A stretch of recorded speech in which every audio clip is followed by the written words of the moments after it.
ରାୟଗଡ଼ାରେ ନୂଆ ରେଳ ଡିଭିଜନ ଜୁନ୍ 1ରୁ ହେବ କାର୍ଯ୍ୟକାରୀ।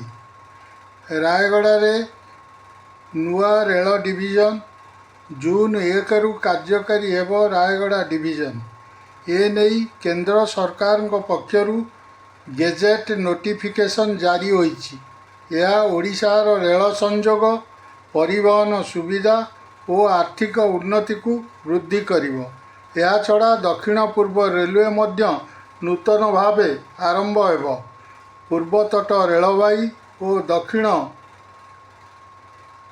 କେନ୍ଦ୍ର ରେଳ ତଟରୁ କିଛି ଅଞ୍ଚଳକୁ ନେଇ ଦକ୍ଷିଣ ତଟ ରେଳ କରାଯାଇଛି। ଏହି ନୂତନ ତଟ କାର୍ଯ୍ୟାଳୟ ବିଶାଖାପାଟଣାରେ କରାଯାଇଛି। ଏହା ମଧ୍ୟ ଜୁନ୍ 1ରୁ କାର୍ଯ୍ୟକାରୀ ହେବା ନେଇ ଗେଜେଟ୍ ନୋଟିଫିକେସନ୍ ଜାରି ହୋଇଛି।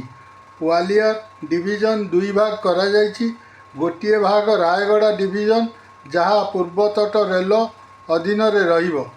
ଅନ୍ୟ ଭାଗ ଦକ୍ଷିଣ ତଟ ବିଶାଖାପାଟଣା ଅଧୀନରେ ରହିଛି।